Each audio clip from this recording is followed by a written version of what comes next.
Yo, Yes, brother. Jimmy the Giant. How the devil are we? This is I just watched your video. I'll admit, originally, people had shown me that you did a "Why I Left the Right" video, and because it featured Destiny in it, I was like, oh, this guy is probably like some weirdo, but it's fantastic. Your video is incredible. Appreciate it, man. No notes. I'm glad that Owen Jones was able to lib pill you a little bit. Well, not even lib pill you, but He stumbled on the video as well. He did a little post on Insta, and I was like, "Oh, bro, for like, I don't know." I didn't watch loads of his. I haven't back then when because you were just talking about your stream. You were saying how'd I go from him to Destiny. I'd say it was more the other way around. It was a bit more like I heard Owen Jones on the Chav stuff, went Destiny, and I've kind of reopened the Owen Jones, content now. So now I'm sort of finding his stuff, and I find it more interesting now. You know what? I was literally just having a big conversation with another creator today about this, and it's sort of like Owen Jones, to someone who was kind of where I was at, is quite difficult to enjoy. I don't know how to explain, but when you're kind of, when you got a foot in the water there, you kind of like him a bit more. Once you have a bit of, yeah, I know, I'm yapping already. Hasan. I think the aesthetics of it play a role, don't you think? Like, I feel like he's too. He won't appreciate me saying this, but I feel like he's too effete almost. And this is even like being homophobic. He's just like too polite. Yeah, and that's exactly, I think, like a young lad who is quite laddie. I think you go to the gym, you do all this, you don't really see much in common with an Owen Jones. You see more in common with like a Joe Rogan, like, to be completely honest, just from aesthetics. No, I agree. And like, that's kind of the thing. They suck you in because they're like, well, I find him funny. Well, I don't find Joe Rogan funny, but I find that kind of ilk funny.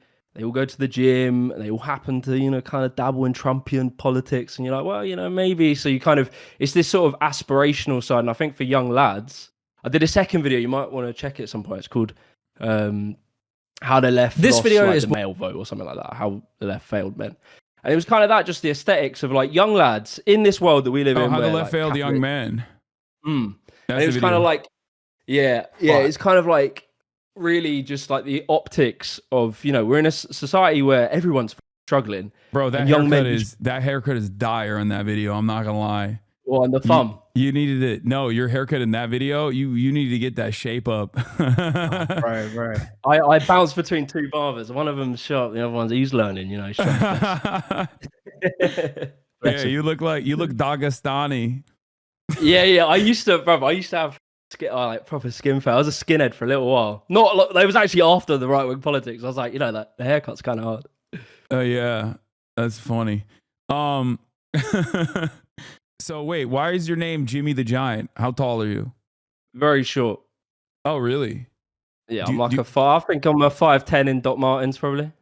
That's not that short. What the what do you... Okay, you and I have different opinions of what constitutes short. What's short? What's a short king to you? Short king is like 5'4", 5'5". Short king. Yeah. Damn. What's in the American water? It's the fluoride or something. I don't know. I feel like you're a... Yeah, you can be a short... Well, I always say, look, I'm a privileged tall, okay? Yeah, you are. I'm 6'4", so it's like, I shouldn't be... I'm seeing myself out of short people's business right now. You ever do that thing, or have you ever had a phase in your life where you sort of duck down when you're with short people to make them feel a bit better? I mean, when I talk to people, yeah, I do that all the time because I can't, sometimes it's hard to hear them. To hear what they have to say if I'm in like a crowded area. But yeah, I don't mock short people, Chad. Shut the up. I am pro short king.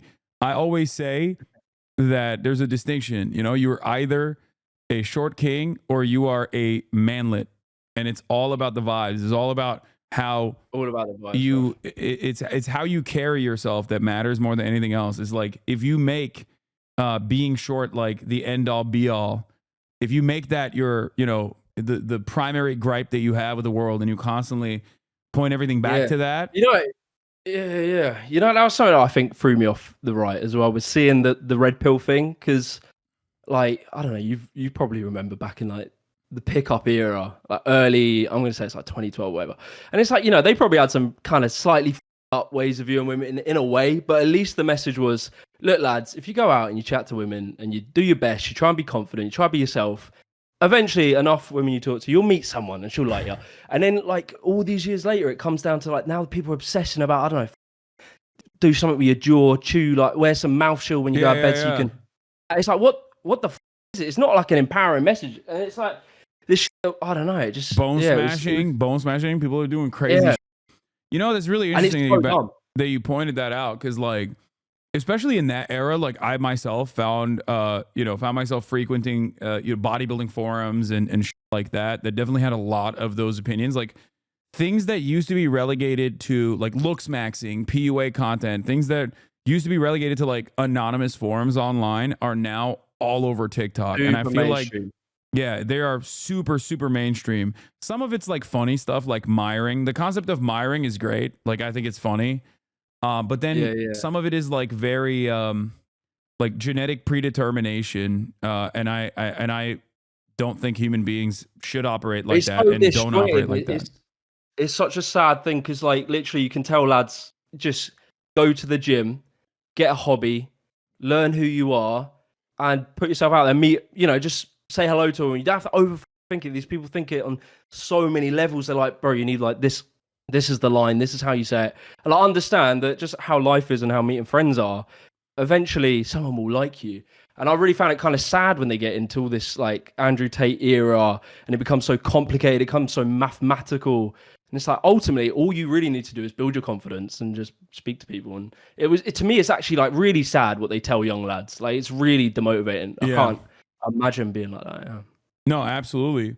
So you're saying that you saw inconsistencies within the right, going back to your video originally, that like caused you to kind of snap out of it. I don't know if you watched my whole reaction, but like I showed, you said you were a Young Turks fan. Did you ever see any of my videos back in the day or no? No, I saw your videos probably 20. I would have only seen right wingers talk about you, to be completely honest. Like, I remember seeing like an odd Facebook video of you like once or twice, but yeah. So in that process, at the time, like I was looking at, like I always love hearing from people who have like changed their minds on things and like become left wing or developed a different understanding of the world, and it's what I try to get others to also engage in. Like I want people, I'm usually very charitable to people unless they've like demonstrated that they deserve no charity, unless they've gone beyond like a certain point. I always have hope that people can learn and change their attitudes, change their minds. And I think like we take a lot of stuff for granted. We take a lot of our social conditioning for granted. We think like, oh, this is just the way the world is, right?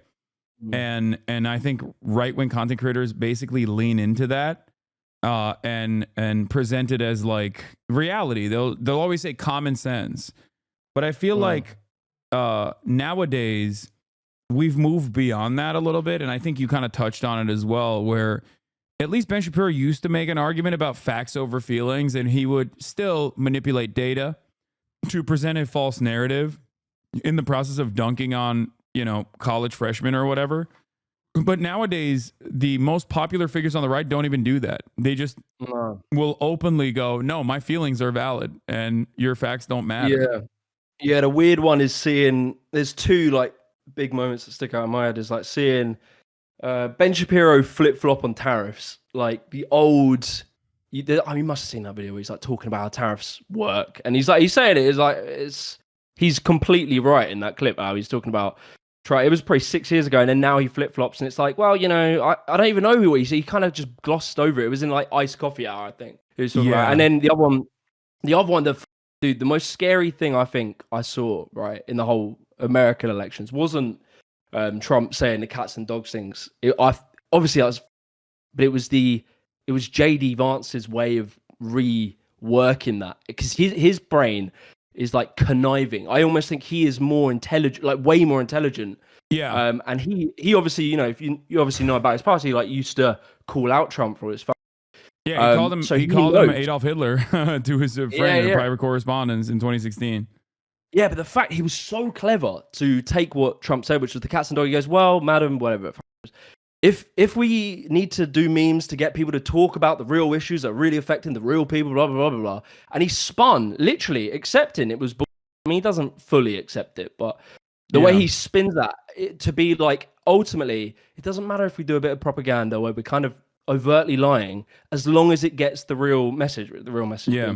But it's so, and I found out more scary, and just seeing like, yeah, the devolution of the right wing. Like, there was a period of time where if you're a right winger, I even say about like Trump, if you were someone who voted for him in 2016, I don't think you're the same as someone who voted for him this year. I think that can be two very different places. You can vote for him in 2016 from a different perspective than now. Now it's like you have to be anti, like, truth, like, I don't like, and just have no trust in the establishments that deliver what we consider truth, I suppose. And it's like that's such a different frame. I don't know. I have a different perspective. I don't think people who voted for Trump in 2016 were irredeemable, and I don't even think people who voted for Donald Trump now are irredeemable.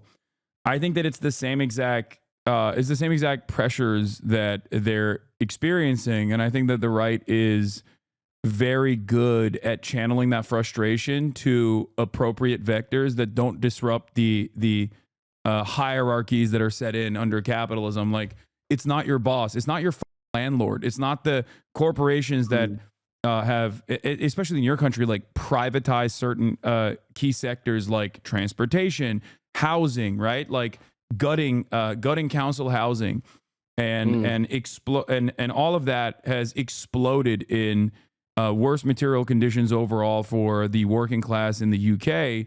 It's not those guys, it's the migrants, it's the immigrants that are coming on boats that's actually like disrupting society. Even before the immigrants coming on boats, it was the Polish, right? That's what like a big part of the Brexit movement was, is that like Polish people are coming, and that's not good. That's terrifying. Do you know all about the kind of reverse Polish migration and stuff that's happening like these days? Oh, they're escaping? And they're like, from my understanding, I haven't like delved deep, just sort of peripheral understanding this topic. Is that in the 2000s they came here because, you know, better life, blah blah blah. They came here and everyone hated it. I fully remember like people being like, "Oh, the Poles, mate, the Poles, they're taking all your jokes." Like, it was like the Poles was an insulting word. It was like saying the P word or like the N word. It was like similar. And you know, their country is now popping, like they're doing well economically to some degree, and now a lot of them are going back to Poland and they don't want to come here. Like, it's not appealing anymore, and it's like so ironic. I feel like what we're doing in Britain is like we're really taking our moment we're in and like the history of Britain or whatever for granted, that we are always going to be the best. We're always going to have this brand of being Britain, but I think we're going to I could really see it in 10 years where we go, we turned all the immigrants away and we could have really done with them, and we'll like have this sort of buyer's remorse from this thing, because we heavily rely on immigration in this country to like power most of our a lot of our industries, a lot of like, say, the NHS and stuff like that. It's like, I feel like we're making such a short-termist perspective, and I truly reckon we'll regret it. I think like how you see it with the Polish people, they're going back to their country, taking the money that they've made here, and now Poland's doing well, and it's like, we're so short-termist. Yeah, I did a whole video just on the whole immigration stuff, and bruv, it's fake. Yeah. And so one thing I wanted to ask you, what do you think about, because some of the pro-labor people in the UK got a little mad at me when I initially covered the expected results of Starmer's victory in the last election cycle, where while a lot of people wanted to be joyous in that moment, in the occasion, it's like, oh, finally we've put an end to like 16 years of Tory austerity. It's over. Like, these guys are done. I've been a big Corbynite from the jump. I've been a very big Corbyn supporter from the jump, and I had closely watched what happened internally within the Labour Party and the internal Labour politics of like basically destroying Corbyn from within the party, and virtually collaborating with the British press, which I think is sometimes even far worse and way more organized and way more intelligent than the American press is.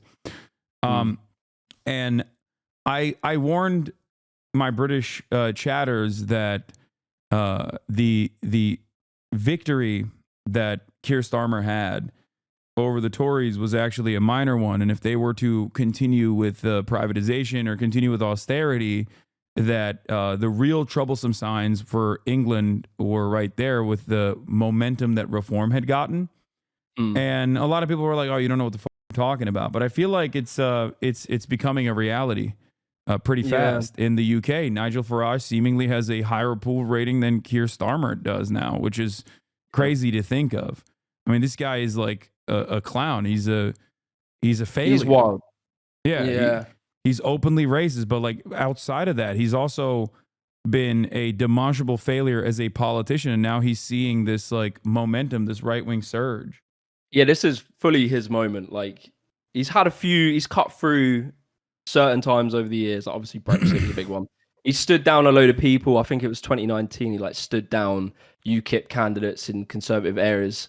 Like he's had moments, and this is like his moment. And I want to make a video on Elon Musk, his sort of war on Britain or whatever he's doing, whatever the fuck he's doing. But the fear is like obviously he's going to fund reform, and like I don't know, man. Like I think to be honest, like I don't know, it's quite hard when we talk about politics and that. It's like we're talking about as people that, you know, we watch it a lot. And what you were saying, you were being quite charitable there about people who vote for Trump. You're all right, to be honest. Like most people that vote for these people, they're not sat like us, like reading, watching, and all this stuff. They're just sort of, you know, going about their life. They're fucking busy people, and they live in top. So yeah, but I think people who kind of voted for Keir Starmer, we all knew he is like a watered down neoliberal Tory. He's like slightly less. There's some history of him, like, I don't know, saying more things that, I don't know, you could say a more like left-wing social democrat, whatever, but it's like we all kind of knew it. And I feel like the thing I fear the most is that he will not bring about change, and he will kill any hopes of a left-wing movement by just delivering centrist politics, which is it's not what we need at the moment.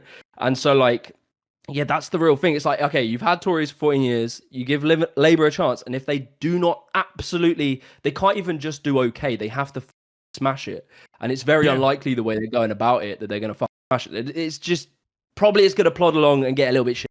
Maybe it'll be less shit than if it was under the Tories, but it's probably going to be shit. And then all you're opening the door for is for people to be like, we just need a change, man. And like Farage I always say it, Farage is a brilliant politician. And like, so is Trump. Like the way that they go about and do the ground game, which the centrists, like the Keir Starmers of the world, they don't want to touch a barge bowl. Like Farage is out dressing up like he's LARPing as a farmer, hanging out with farmers, and like he's on every hot button issue, and he's always there. And he's playing the ground game, and he's doing what Trump did. Trump was doing like campaigns the whole time, and what Keir Starmer's gonna, I don't know, poke his head in a, I don't know, coffee shop like a month before the election. It's not going to be enough. Like you have to do what they're doing. I don't know. I fear the Farage thing. I fear it more than I think most people do, because I can just see I can just see how it's going to play out. But. No, absolutely. I mean, this is a similar outcome to what happens in American politics in every election cycle, where the Democrats slowly but surely capitulate the right-wing framing on issues, whether it be immigration or any number of different things. And then Republicans come in, they f up the economy, they f up the country, and then in that f up, a lot of people grow a resentment towards the administrators. So then they're like, okay, we'll just vote for the Democrats again. But then the Democrats don't actually make broad sweeping change. And then inevitably an even more vicious right-wing version comes out and wins the election after the Democratic Party basically does status quo politics at a time when it's obviously necessary to shake up the system. I'm seeing something similar in the UK as well. Why do you think like left-wing populists never? Because I don't know. It's so funny to me. I feel like if there was ever a moment that you could do all of the left-wing populist talking points, like billionaires, blah blah blah, all this stuff, it's like the moment where Elon Musk has basically bought an election, and he's like hanging out at Mar-a-Lago every day, and it's like, surely this is like all right-wing populists are left-wing populists with like all the talking points of left-wing populism, but with like, you know, basically very right-wing economics. They say all the things about like the working class, and they always talk about the elite, but the elite is obviously like, you know, a select few of the rich people that we can scapegoat. But why do you think the left just don't? I don't know. How are they so like kind of useless on this stuff? It's not that they're useless necessarily. It's that you know, especially in the aftermath of the Cold War, where capitalist power is won, there is no alternative. There's no global alternative. I wouldn't say that China is like even remotely ideologically interested in doing anything similar to the USSR. In its domestic affairs, the USSR did a whole bunch of stuff that I'm very critical of, but like on the global stage, they played a role of being an alternative. It doesn't matter if I disagree with the things that they did. Like that's the way that people saw it, and there's no tent pole to align or to get together and oppose the current mandate. So there's just nothing. There's no alternative, and in that process, I think the media in and of itself is completely corporate captured, completely backed by the same corporations that leverage their bets and fund both sides of our uniparty here in America. But like you guys have a different structure, but it's still very similar in the way that it plays itself out, where you have this labor-Tory dynamic. And the issue is that virtually every institution is against any sort of serious progressive politics, because serious progressive politics are almost always going to be inherently anti-capitalist. And that means that somewhere out there, a person is going to lose money if these policies are implemented. Like, one thing I think when I was probably seeing your content through the lens of right wingers, that I got I don't know if it's like the impression or just how I perceived the left was always kind of that you guys didn't love, like, I want to word this in a way that isn't like wanky, no but wrong like, answers. Just say it. Say whatever you want. Say whatever you feel. I feel like the perception is, and I don't know how they get it, but the right wing on their economics, they make the middle class, like the person who wants to go out and set up a business and go and, make something, add something to the world. They somehow make them feel included whilst they're not included. Like I was chatting with Gary's economics, I mentioned in a video. And he said in one of his things, like, he's a really wealthy guy. He did really well in trading and stuff. And he made a fuck ton of money. And he was like trying to utilize his money to do something. So he was like trying to set up businesses and shit. And they failed and failed and failed. And he found the best thing for him that made him the most money was just buying gold. And if you think, like, what value add does that really have to the world? It's like he held onto a raw material and that was it. He tried to do, maybe agencies or whatever. None of those worked. And I feel like somehow just optically or whatever it is, the right seems to encompass the entrepreneur class. And it's like the entrepreneur class have it really hard right now. In some ways, like maybe the internet opens up a few more options and stuff, but they have it quite hard. But they seem to teeter onto the right, because it feels like the right are more interested in, like, you go out and you try and do something in the world. Whereas, like, for me, as like I was saying, I'm quite left wing on economics now, but I still really love the entrepreneur class. I love, like, I always just sort of bring it down to, I guess, like a grassroots level. Like, I love walking into like a little cat cafe or some weird little business or like a board game shop, and it's like a cool business. You see it, they do everything well, they're adding value to the community, they're making money, they're selling things, but it's like it's a value add. And I feel like just for some reason I got the impression that left didn't really, they saw that as a problem and the right seemed to champion them. Do you think that's just the way I've been told the left sees it, or what do you think? I mean, I think that Like the a lot of those those businesses are owned and operated by people who are working themselves as well. It's like singularly like owned and operated by a family or whatever. And I mean, the class dynamic there is that those businesses are, on their own journey of becoming these like multi-billion dollar franchises. So they align with that class position, assuming that one day they'll get there, and that the right captures their attention more, I think, because they go along with a message of economic prosperity. But overall, I think the correct position here is that, like, you can have that economic prosperity while also ensuring that the working class doesn't get fucked over in the process. And unfortunately, I mean, look, I have a much more radical position than most people do on this, where, I have a small business myself. I run it as a cooperative, right? So it's equal say, equal pay. So my producer gets the same amount of revenue that we all generate together. and he also has the same voice in the process. He can, choose which days that he wants to, be a part of it. He can choose which days that he doesn't want to be a part of it. But many people are not going to do that, and I still think that the government needs to intervene to ensure that the working class is not gutted in the process. As far as my more radical tendencies, I think I definitely go a little bit beyond, Keynesian economics or social democracy in the way that you presented it in your video. But ultimately, I think you're experiencing the failures of social democracy, because inevitably, no matter what happens, all of those reforms that are pushed for, if maintained under a capitalist framework, will be clawed back by right wingers. Like the NHS is a great example of this. They want to privatize it. They have wanted to privatize it for years, right? And you can't just immediately go in and be like, nope, we're going to privatize it tomorrow. It doesn't work that way, because it's still objectively a popular thing. It's the pride of the nation.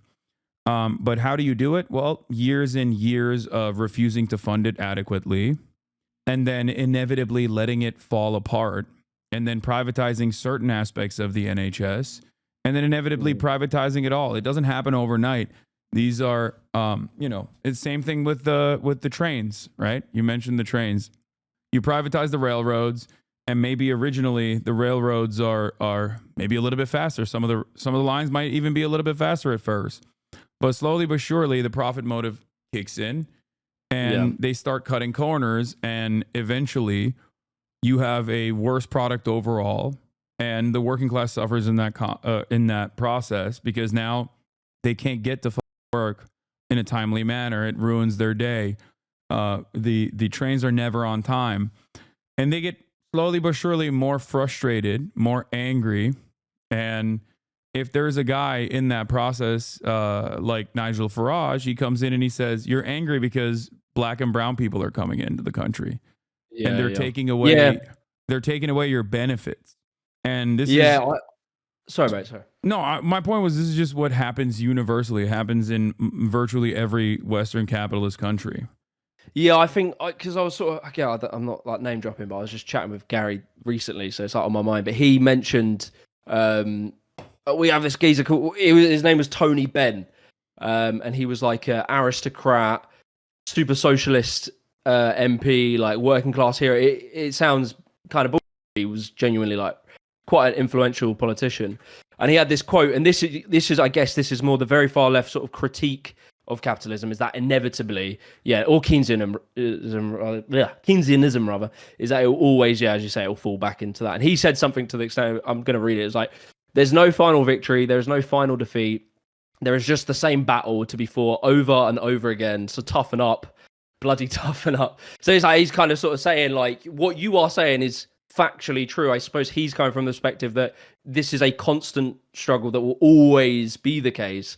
And I suppose there's no end to it. My absolute optimism would be you could raise educational standards to such a level that people would really deeply understand this political dynamic. They're so well taught about it that we can see the signs of it. Because, I feel like from just spending time doing research into my videos, I've learned the signs of what is fashion. Why do people call Donald Trump fashion? It's not that tomorrow he's probably going to enact some, it'd look like Hitler, but it's the tendencies, it's the sort of ways of speaking, it's the scapegoating. It's it's not necessarily he is inherently a fascist leader. He is fascistic, and he acts in fascist way, and you don't know where that will spiral to.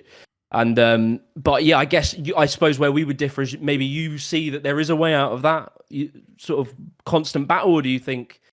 I do see there's a way out of it. But I mean, the situation is dire because there is no counterbalance in the way that the USSR existed, or in the way that socialist mobilization was happening at a time when I think the way that commodities were produced created a perfect opportunity for people to unionize and create labor unions to actively combat against these big barons of business. We have completely moved manufacturing globally to the third world, to developing nations. So now you don't even have the factory assembly line, which is so perfect for it's so primed for unionization. Like the route tasks that you engage in side by side with others allow you to understand class consciousness a little bit better. And the reason why neoliberals like Thatcher and Ronald Reagan here in America have smashed labor unions into bits and pieces so effectively is because they recognize the danger that these initiatives held. So I think that's what it is. There is no that is one of the major problems, which is why I'm always a big advocate for labor unions and union initiatives all around the world. Yeah, I mean, I suppose that what you're saying, this is why I can understand your critique, and I think it is factually true. I suppose I don't know. I just think we can't go the other way totally. You have to sort of have this balance. But the thing that makes me understand where you're coming from is like the Scandinavian countries. From my understanding, I think Denmark, they have slowly started to like go a bit more towards privatization. And like someone I was speaking to, like I was doing a little bit on like architecture for a while. I was just kind of fascinated about like city planning and like architecture. Why is all the buildings ugly? And even when I made videos around that, I was still coming from a bit too much of a right-wing perspective. I was blaming individual architects and ideology when really it's just they're cheap to make. Ugly buildings are cheap to make. But whilst I was in this kind of like rabbit hole, I was banging out these like little Instagram reels where I just go, look how ugly this building is. It was super simple. And someone who made, I'll give him a shout out. Their name's like Copenhagen Ugly, and they were telling me about how they've started to move away from these kind of principles. The way they explained it to me was that the generation, and it kind of sort of sounds maybe similar to Britain in a way, but the generation that had experienced such benefit from these policies, they had become maybe lazy or entitled, and they've started to like pull the ladder up behind them or something like that. But I don't understand. I don't know fully if it's true what I'm saying, but I seem to understand that they are starting to undo some of those policies. So I get your critique, but it's hard to envision a world outside of that sort of dynamic of like Keynesianism or capitalism. I don't know. Well, I mean, it's hard to even envision a Keynesian perspective, even pushing the needle in a social democratic way. Look at Bernie Sanders in America, or even Jeremy Corbyn. Like, regardless of their primary principles, regardless of the real principles that they operate off of, they understand the political landscape that they lived in. Right, the political realities meant that even if you are a socialist, even if you're an anti-capitalist, like you can't always advocate with that message, especially when you're trying to build a coalition or build momentum, build working class momentum specifically. Part of that reason is because of what you just mentioned, which is the idea that like, well, there's a lot of like small business owners who then find themselves in the throes of right-wing sentiment because they think, well, this is good for enterprise, right? Not recognizing, ironically enough, that many of the initiatives, many of the steps that the right take in terms of deregulation, in terms of undermining social safety nets, actually make it less competitive, make the marketplace less competitive overall. I'll give you an example of Tim Walz here. He is no socialist by any means. He's the governor of Minnesota. He was Kamala Harris's VP pick. I like him quite a bit. And Tim Walz instituted a lot of change in his own state, in the state of Minnesota, as the governor. He actually he actually signed into law paid family leave, paid emergency leave, and numerous initiatives, including, this is going to sound crazy for a British person, but free school lunches, which is not real in America. We don't have that in many places in America. There's a thing called school lunch debt in America. Jesus Christ. Yeah. Anyway, that's why our GDP is so large in comparison to the tiny island nation. But I heard something the other day. Sorry to keep your thought, but it was something along the lines of the payment system in order to facilitate this paying for lunches costs more than if they just pay for the lunches. Yeah, but that's capitalism on overdrive. You have middlemen over middlemen, and it's a patently inefficient structure. But in that process, a lot of mouths are being fed. A lot of people are making money, and that's just how it works. It's all capitalism all the way down. But the reason why I was bringing up Tim Walz is because he communicated why he did this thing that like maybe right wingers would consider to be radical, like paid family leave, paid emergency leave. He said, for a lot of small businesses, now they're more competitive with the likes of a giant chain like Walmart. Now they don't have to actually offer paid family leave because now they can get subsidies and have the government offer this. And the same goes for healthcare, for example. In America, if we had healthcare, universal healthcare, not even the NHS, but like socialized medicine, right? Not even nationalized, but socialized medicine, we would be able to make small businesses more competitive with large businesses now that they don't have to worry about offering healthcare as a benefit, right? So this is a way in which even smaller market actors could thrive. And yet that initiative is never championed here because our Democratic Party is completely captured by corporate interests in the same way that like your Labor Party is at this point. I really feel like the left, I don't know, I know you champion a lot of social issues, and I sort of fundamentally agree on a lot of these social issues, but I feel like just the political approach should be just to focus purely on economics in this era, in this period of time. Because I think when you argue things logically like that, like what you just said, or like what I was saying about the school lunches, it's like just economic arguments.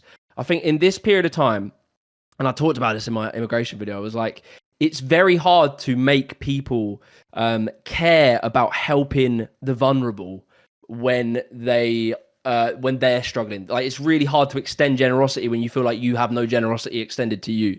So it's like getting caught up on a lot of these like social issues when really you can just focus on economic arguments, and a lot of the economic arguments will rise the boat. Like, if you can move the economics to be more fair, more redistributive, then you rise the tide for everyone in society, and then you can move on to the social issues. I think, like, I don't know, I really struggle with the social issues just because they're so stupid, and they're just like so easy to like get people to get really caught up in this dumb ideology over, rather like, you know, things like what I talked about in my video about the pronouns and shit. It's like, realistically, it does not impact your life the single bit just to say someone's pronoun. It would be weirder to not. It'd be strange to like actively misgender someone. It'd be weird to do that.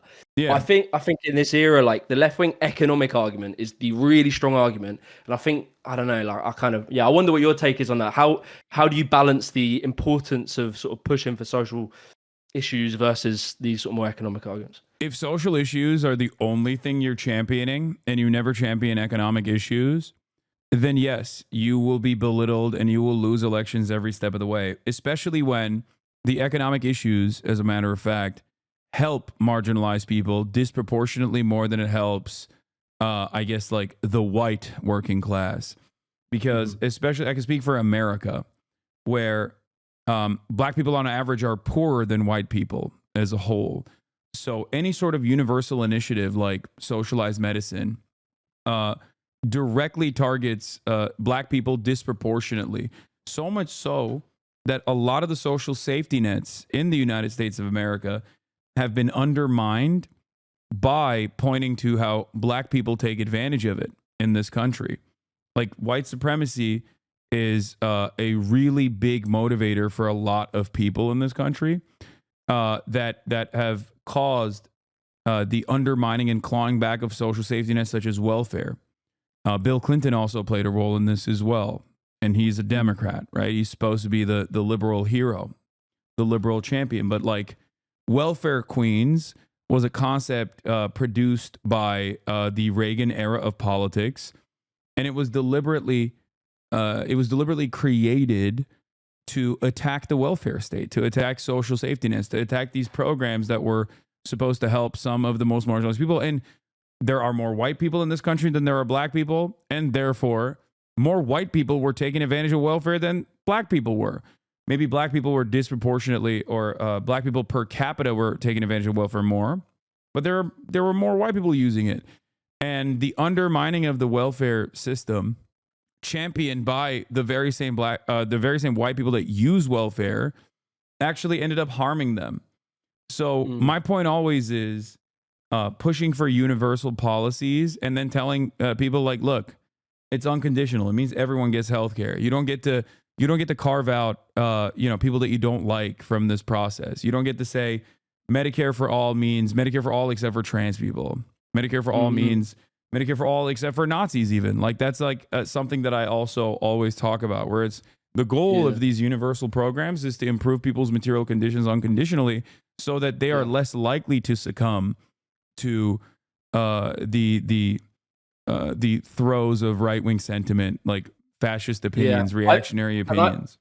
I feel like you can maneuver the same argument into terms that will appeal to a right winger. So like fundamentally, I would say, I said it in the video, I was like, the reason I believe in these things is because I'm a selfish prick. Like the reason I don't want more crime is because I don't want my life affected by crime. And I think some of the things that I've had a little bit of breakthroughs with, I guess more, so I get some nice comments where people are like, oh, you changed my perspective of it, from being a right winger to, a bit more on the left or whatever. And some of it is like positioning stuff into selfishness. So being like, look, mate, crime is bad. Like if crime exists in your community, it is bad for you. Your house property, your life, it's more risk on your life if it's great. You don't want to live you don't want to live somewhere you feel scared. And like painting it more instead of empathy, which is sad that you need to do this, but like instead of empathy and compassion, just be like, bruv, your life is worse because you're not helping these people. Because you're I do that all the time. I argue for socialism from a selfish perspective all the time. I'll do it for homelessness, right? Like this is not my initial position. This is not like I tackle this problem from the point of empathy first and foremost. But if you want to make a selfish argument against for dealing with homelessness, nobody wants to step on human feces. You know what I mean? Nobody wants to feel unsafe when there's like someone who's genuinely experiencing a mental health episode in front of them, right? Exactly. Nobody wants to see trash on the streets. But the solution to that is not to lock these people up and then release them later down the line when the prison population is overcrowded. Which is ultimately more costly. Exactly. The solution is to figure out where homelessness comes from. And you can look to other countries that have actually done a significantly better job of dealing with homelessness. And Vienna comes to mind. Austria. Vienna has 65% social housing. 65% of all housing that is readily available in Vienna is government owned. That's mad. And they have significantly less homelessness as a consequence of that. Even places like Finland, as a matter of fact, have implemented housing first homeless policies, like anti-homelessness initiatives, where first and foremost, they put homeless people in homes. Okay. And then the process of like rehabilitation begins. Because, or even Singapore, where the government owns all the land and all the housing units technically. So this is the way to look to successful examples and to point to them and to say like, this is how you're supposed to, deal with this problem. Because like no one the liberal attitude towards homelessness in America, and I use this as a negative. I'm not, because I don't consider myself to be a liberal. The liberal attitude is basically to like either avoid looking in the direction of homeless people and act like they don't exist, or rather demand that every single person become social workers, like little social workers on the way to work. And that's a completely unsustainable method. You can't fix the problem that way. You are not fixing the problem that way. You're just trying to universalize the problem, right? You're trying to fix a systemic problem with individual action, which is like, it's like what they do with climate change, where it's like, fucking take your plastic bag to Tesco's and you'll save the turtles. It's like, it's their way of shifting responsibility onto individuals. But yeah, like I feel like going down, I did the selfish argument, or I tried to paint a selfish argument on the refugee, like I did the migrant crisis stuff. So I was talking about refugees specifically, not just general immigration. And like a big part of it in my head was like, because again, I'm sort of talking about this thing where it's really hard to push an empathetic view to someone who is also struggling. Like that's a hard sell. And so I flipped it onto like a geopolitical one. Like I was thinking about it more and more when I was doing this video. I hadn't actually heard many people talk about this, but like with the refugee, like the crisis where, you have all these states like say Syria, etc. And they have civil wars, and you are currently overburdening most of the developing world by allowing them to take the absolute brunt. It's like something like 80, maybe 70% are in the developing world. Of like the 120 million refugees worldwide, something like 70 to 80% are in the developing world, which is so destabilizing to a country that is already struggling, doesn't have the infrastructure to support it. And so I was saying, well, where do you think? So I sort of looked through it, and I did a bit about like the formation of like Taliban. I was sort of looking at the Soviet-Afghan war and how it displaced a lot of Afghans. They then were in these like camps, these refugee camps. They obviously weren't good living standards, and they became quite easy to radicalize. And it created these sort of like, you know, many years on, you have all these sort of big conflicts, and there's many other reasons why. But would it surprise you if I were to tell you that the radicalization occurred even before the USSR involvement? That Americans went in and wanted to deliberately turn Afghanistan into the USSR's very own version of Vietnam, at least according to Zbigniew Brzezinski at the time, who very openly took credit for this. Hold on, let me see if I can find the actual quote. Does anyone in the chat have it? No, this is before Operation Cyclone. Americans were priming up the Mujahideen against the brutal USSR aligned Afghan government at the time. They were socialist communists. They were like giving arms and stuff like this to. They were sort of like poking the nest as well. They were like involved in the same conflict.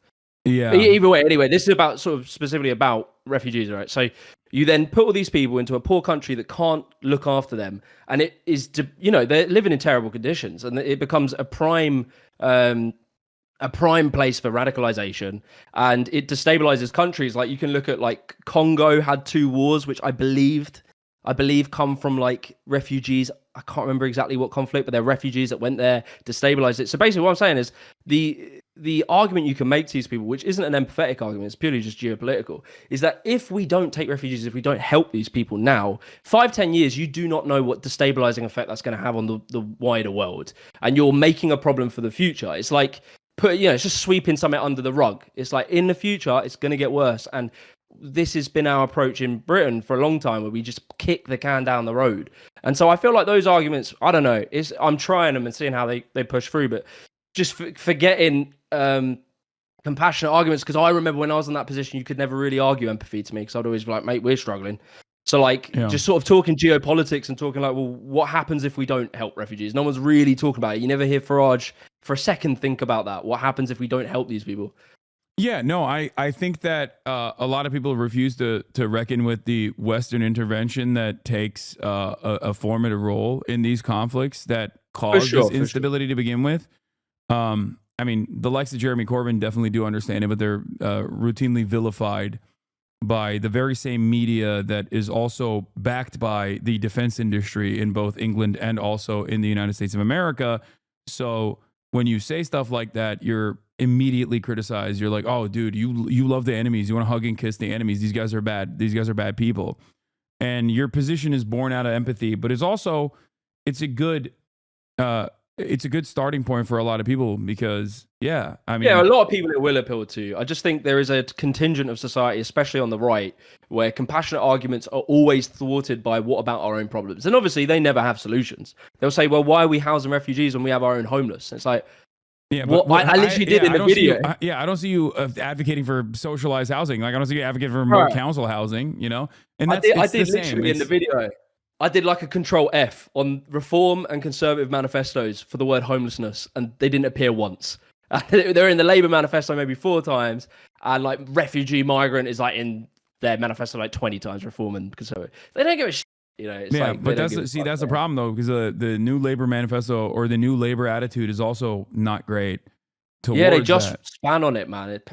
They just always submit to that right wing frame, and it's like, bro. But it's not necessarily right wing framing, is what I'm saying. It's more so the corporate interests there at play, and they are beholden to the same corporate masters in the same exact ways that like the right wing parties are, which is why they have to take a more tolerant approach.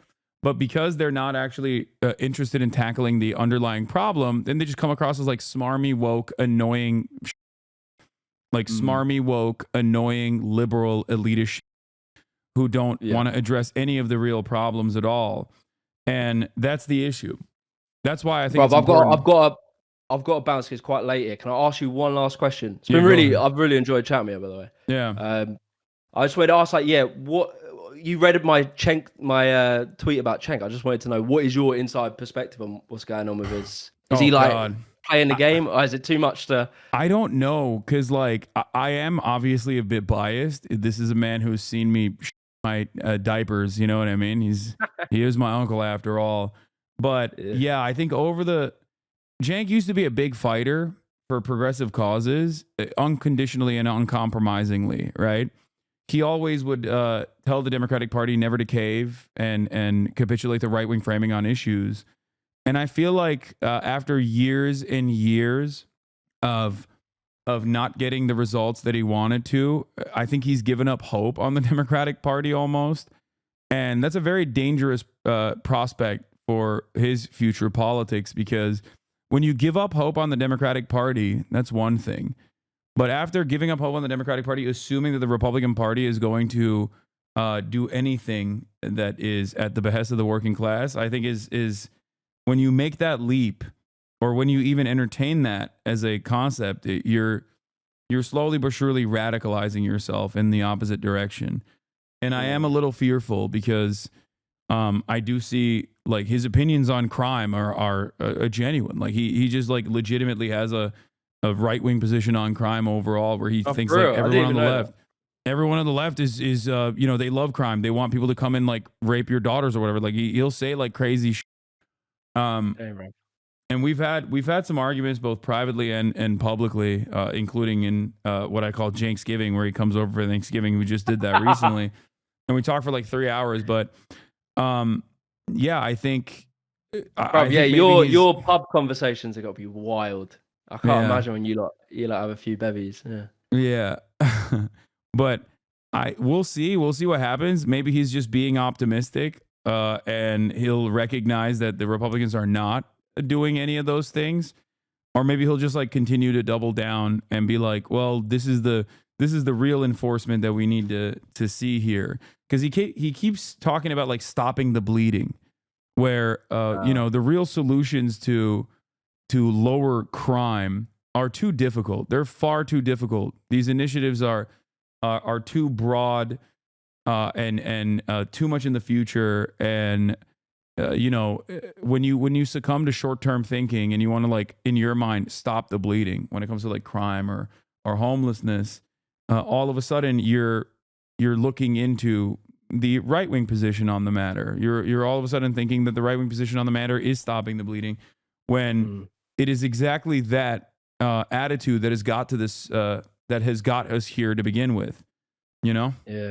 Yeah. Goddamn. Yeah, man. It's been really cool chatting with you. I really appreciate you watching my video. And yeah, keep in touch. It'd be nice to have a few more. For sure. Yeah. Keep doing what you're doing. I'll try to check Cambridge Union and Oxford Union to talk about Israel-Palestine this upcoming week. Yeah, you said Tuesday, yeah. Yeah, let me know if you want to pull up to that. Well, literally, you're like, as in tomorrow. You're technically tomorrow. No, not tomorrow. It's like midnight here, so it's like half. No. I guess Wednesday and Thursday. Got you. All right. So as in the 4th. Am I being stupid? Is it the 3rd or the 4th that you do it? I think it's the 4th and the 5th. Oh, I bet. Okay, I'll check it, mate. I might already be in London, so if I am, yeah, I'll give you a shout. All right. Sick, man. Been really cool. All right, let me know, man. Have a good one. Yeah, brother. That was Jimmy the Giant, everybody. A YouTuber who made the video Why I Left the Left, and also How the Left Failed Young Men. Oh, it's hot in here. Or Why I Left the Right. Sorry, not Why I Left the Left. Sorry. I'm so used to people saying Why I Left the Left that I forget that there are people who leave the right. Also,